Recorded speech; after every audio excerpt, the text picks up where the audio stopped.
welcome to the show. My name is Paula Fiscal, and my show runs on SF Commons Channel 29 on Sundays at 3 o'clock p.m. You may also catch the shows on YouTube. Just put in the Paula Fiscal Show and remember to subscribe, and you will get notifications of all of my guests. Today, we are continuing the series of educational Bay Area leaders, and we have a special guest today for those of you that are interested in something that's very popular right now, and that is eating well. Miss Sharon Lee is a chef, and she is a graduate of the Cordon Bleu School Academy. And right now, she's also working with students at John O'Connell School. So welcome, Miss Chef Lee. And your business, of course, let us mention that, is the spot for fine dining. And we also have in the studio with us her manager, Mr. Doug Jones. So, Miss Lee, Yes. welcome to the show. Tell us a little bit about how you got to your position right now. I got started when I was 8 years old. My mother was my inspiration to where I'm at today. And I understand that you also did some work at the Moscone Center, and you worked with John Besh. Can you tell us about that? Yes, I was part of the banquet team chefs for the cooking for the Moscone Center for large events, including Google. I also did my internship in New Orleans at Restaurant August, working with the renowned chef John Besh. That's wonderful. Now, I understand also that you were in another field before you became a famous chef. And that was in Los Angeles, although you are a native of San Francisco. But tell us about what your occupation was in L.A. I was a barber stylist. I graduated from school. I took my stay board in Hollywood. So you were a stylist for the stars, and you were also in charge of the Sidewalk Cafe?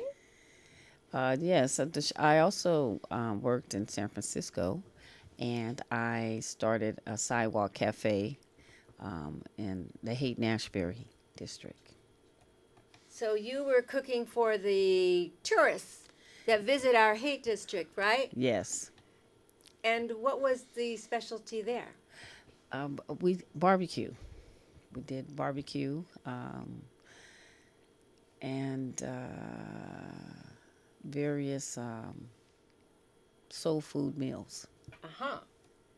So you tell me that you actually are a native of San Francisco, but you spent some time in New Orleans, and your parents were an influencer in your cooking. Your mother was the person that helped you the most in your cooking style. Can you tell us a little bit about what that style might be? Well, I came from a family. I'm the oldest sibling, and my mother worked, her and my dad. So I was in charge of the meals, and I started cooking at the age of 8 years old. And what was it that you were cooking at 8 years old? Well, I started out we started making pizza bread, and I started baking cookies, and I came up on a recipe for tea cakes. Uh-oh. Tea cakes? Yes. Now, for those of us that may not be familiar with tea cakes, what exactly is a tea cake? A tea cake is it's like a large cookie cake. Very flavorful, very tasty. Like a scone? Smaller than a scone. Smaller than a scone. And is it called a tea cake because usually queens eat them? Yes. Okay, so you started as a young child cooking tea cakes. Yes. Actually, the neighborhood kids that lived on our block, that's how we got together, was from me baking. And as a child, though, you knew you had a talent for cooking and baking. Oh, yes, absolutely. passionately. Passionately. All right, but now let's hear a little bit more about that styling, because you spent 18 years doing that work, right? Yes. 18 years cutting and trimming and listening to people say, lower my ears, and so one day you looked at them and you saw, instead of an ear, you saw a duck confit, or what? How did that happen? Well, actually, I started at the age of 7. I cut my own hair. I was a piano player, and I had long braids, and at that time, my grandmother had an antique mirror, and I had the chair. She had a chair, and I decided to design a cut on my hair, so I cut my braids. And my mother was not too happy with me because I had a show to play for. Uh-huh. Mm-hmm. So you've always been good with your hands. You Yes. say you played the piano. Mm-hmm. Yes. And do you still play? Not currently. So we can't ask you to do that and come back and do a big piano recital. On the other hand, we can ask you to come back and cook something for us.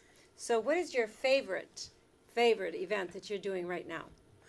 Right now, I'm preparing for a gala, and one of my favorite dishes to make is jambalaya. Oh, that's my favorite. Let's hear a little bit more about the jambalaya. Okay. Jambalaya is a specialty dish that I love to prepare, and it consists of andouille sausage, chicken, and shrimp. So what kind of events do you do? I do graduations, I do weddings, I do repasses. Wait, repasses? What's a repass? Repass is when someone is crossed over to going on to another life. Oh, pardon me. So is that That's when people celebrate the life of a person that was living. Uh-huh. So it's the celebration of life. Right. But it's called the repass. Yes. Okay, so we're learning something new today. Okay. And so we go on and we talk about the menus. Let's talk a little bit about the menus. Okay. All right. So one of my favorite menus to make is I have greens, candy yams. I do some mean barbecue ribs. We have macaroni and cheese, which is one of my specialties, with turkey bits. Wait a minute, macaroni and cheese with turkey bits? Yes. So you're Turkey. sharing with us a few of your secrets here. Yes. Oh, good. Because you do cook all Cajun, Creole, and French cuisine, I see, Yes, right? I do. Uh-huh. So can you give us a few more of your menus? Okay, shrimp Creole. I do crab quiche. I also make gumbo. Did you say the magic word? Yes, I did. That's gumbo. Oh my gosh. You know, I'm originally from Texas myself. Oh. And yes, gumbo was always one of our favorites. And I cook a little bit myself. I do like to make the gumbo.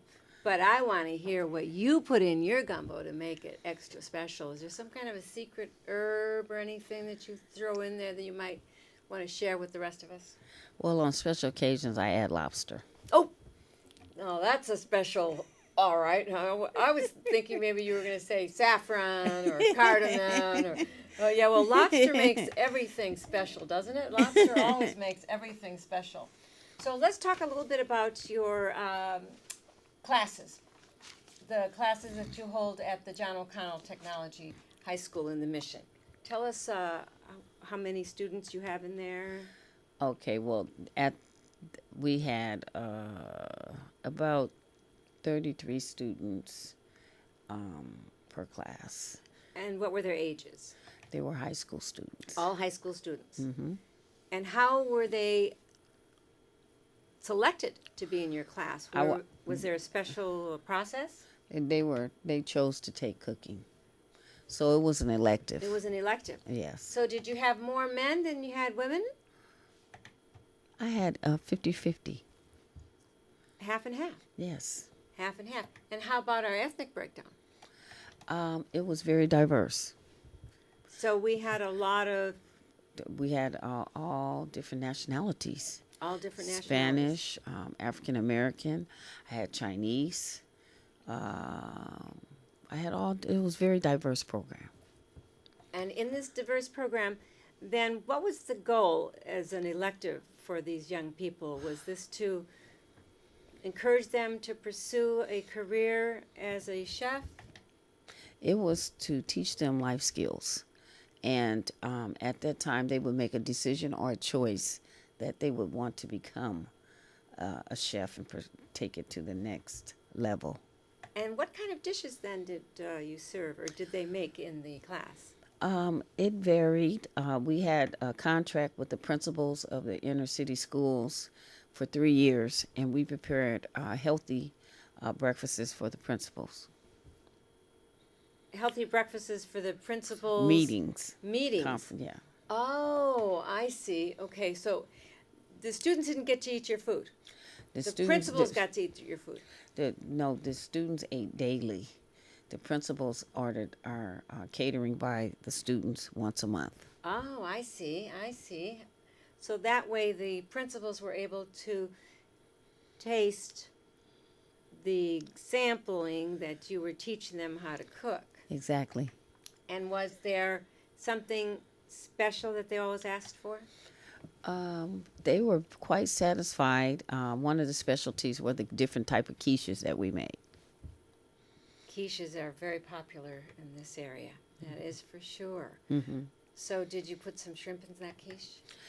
Yes. We made spinach, Florentine quiche. We made quiche Lorraine. We made a brie quiche. We made a tomato and olive pie because we had some healthy vegetarians in the class that were principals. So it was a requirement that we provided non-meat dishes. Uh-huh. So we prepared both. So that sounds like a very, very diverse palate, that's for sure. Yes. People that like to eat different kinds of foods.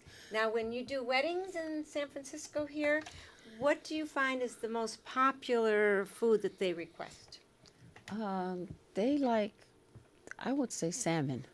A rice pilaf, a vegetable medley, a beautiful garden salad.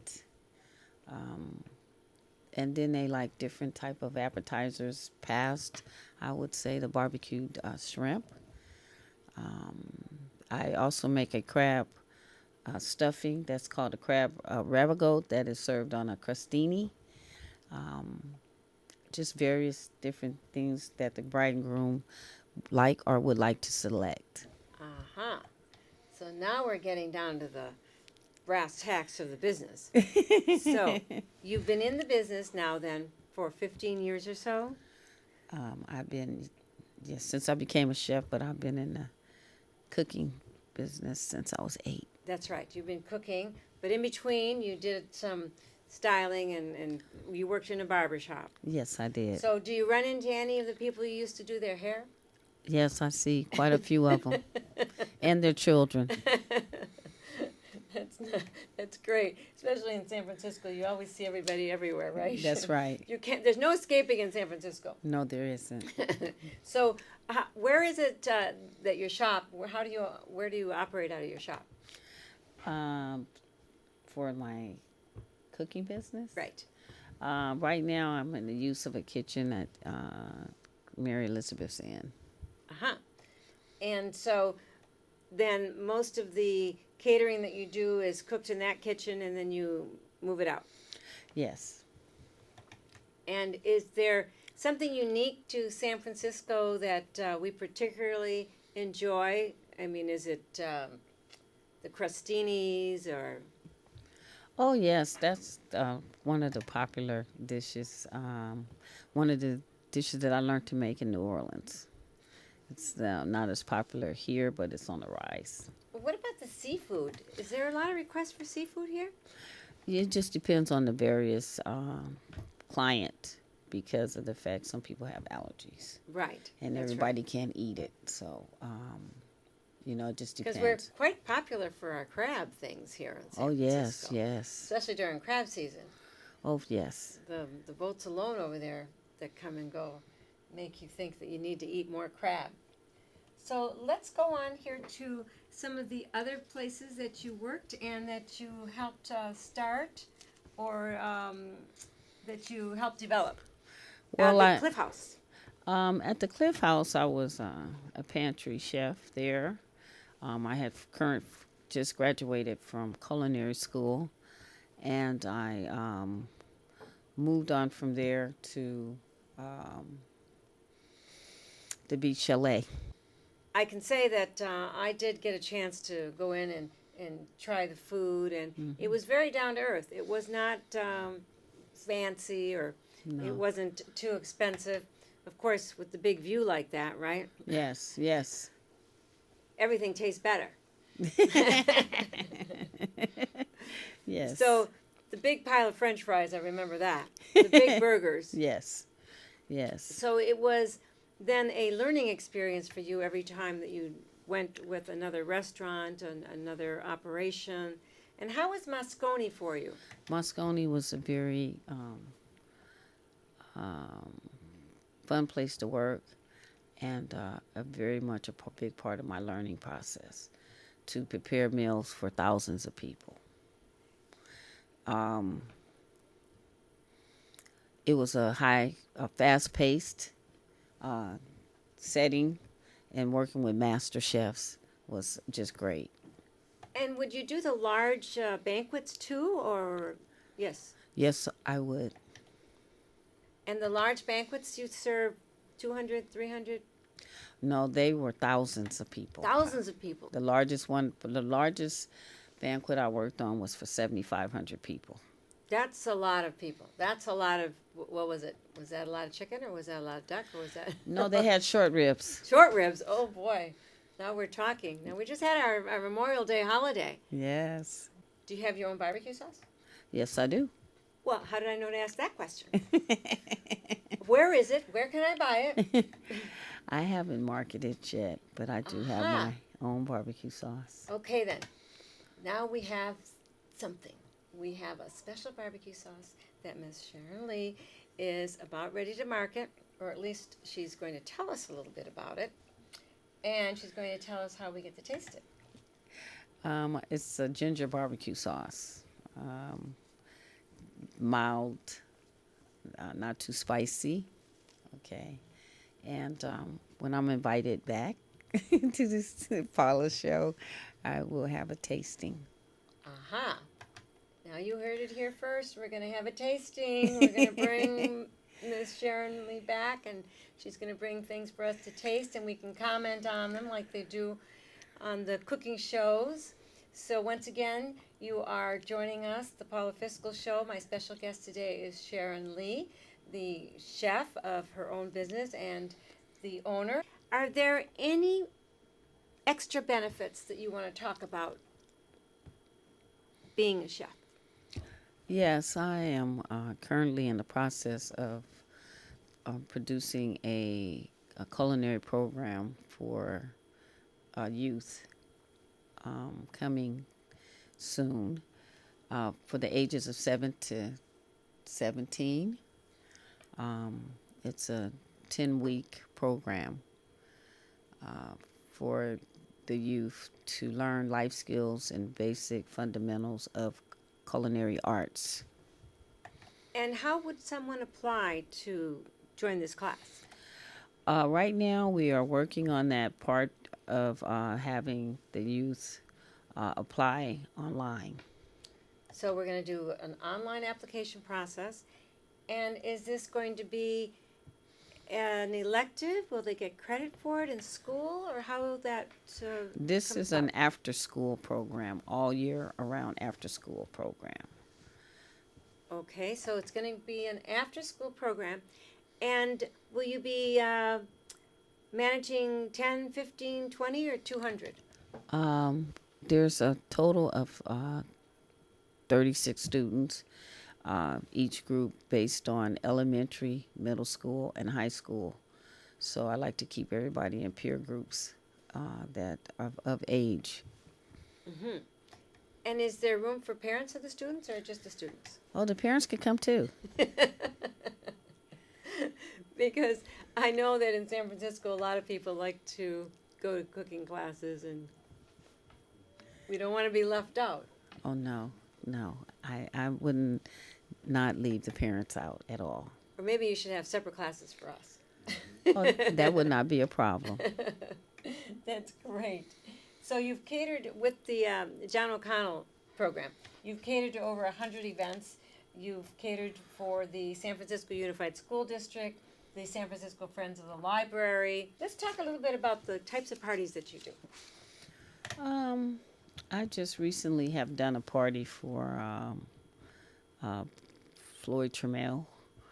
He's a pastor, and they had an anniversary party for over 200 people. So I just did a party for them, for the church. And which church was this? First Friendship.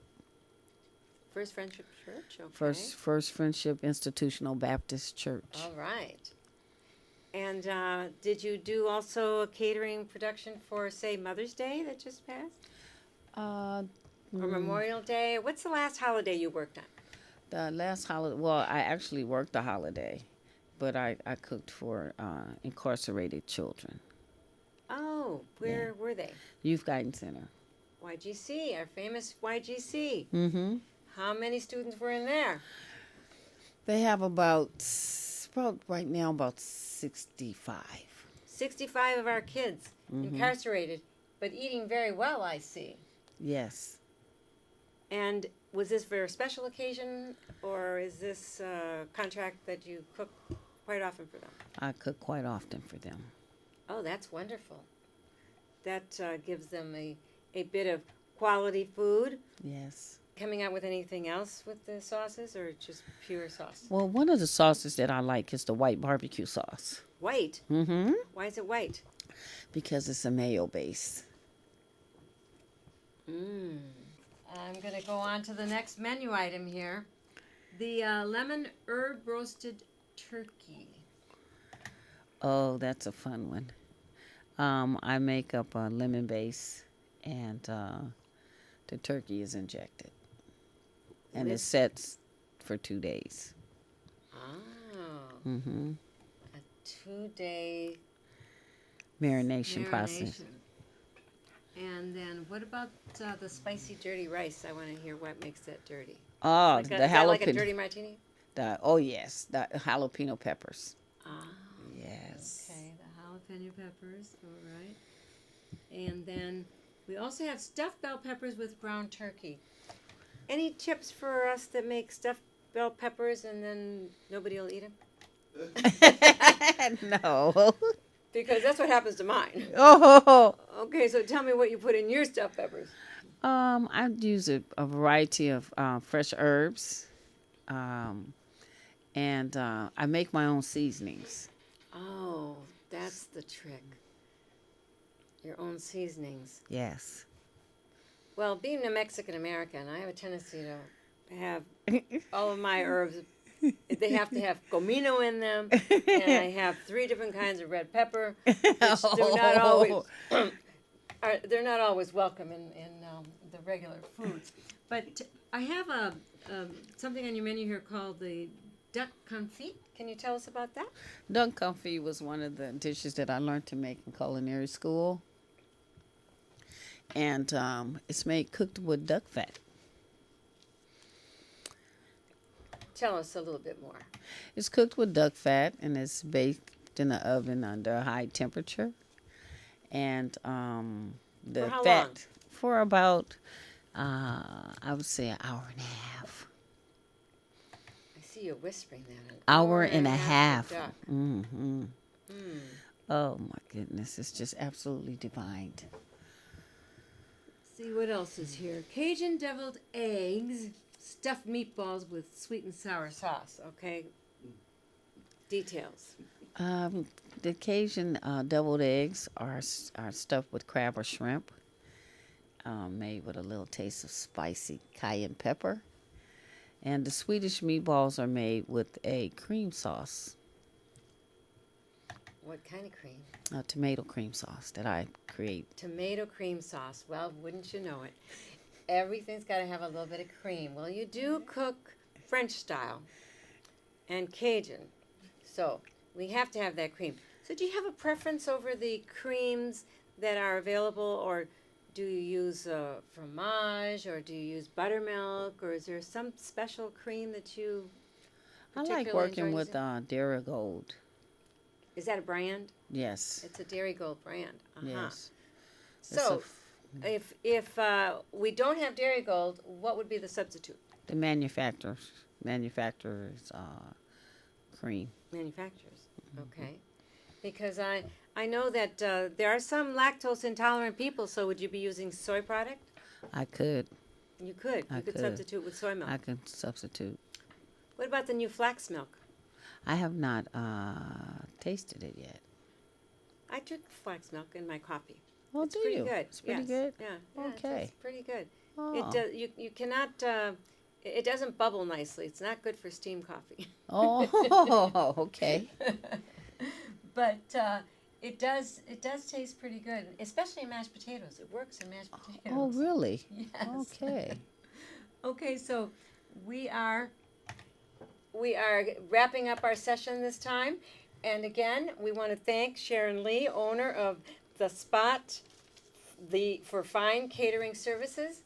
And if you would like to catch this show on YouTube, you can put in Miss Sharon Lee's name or my name, or you can catch it on Channel 29 on Sundays at 3 o'clock p.m. And remember that we want to keep you informed, so if you have any particular topic you'd like to hear about, besides all of the secret tastings we're going to have with Chef Lee, please email me at paulafiscalshow@gmail.com, also on Twitter, Paula C. Fiscal. And thank you for joining us.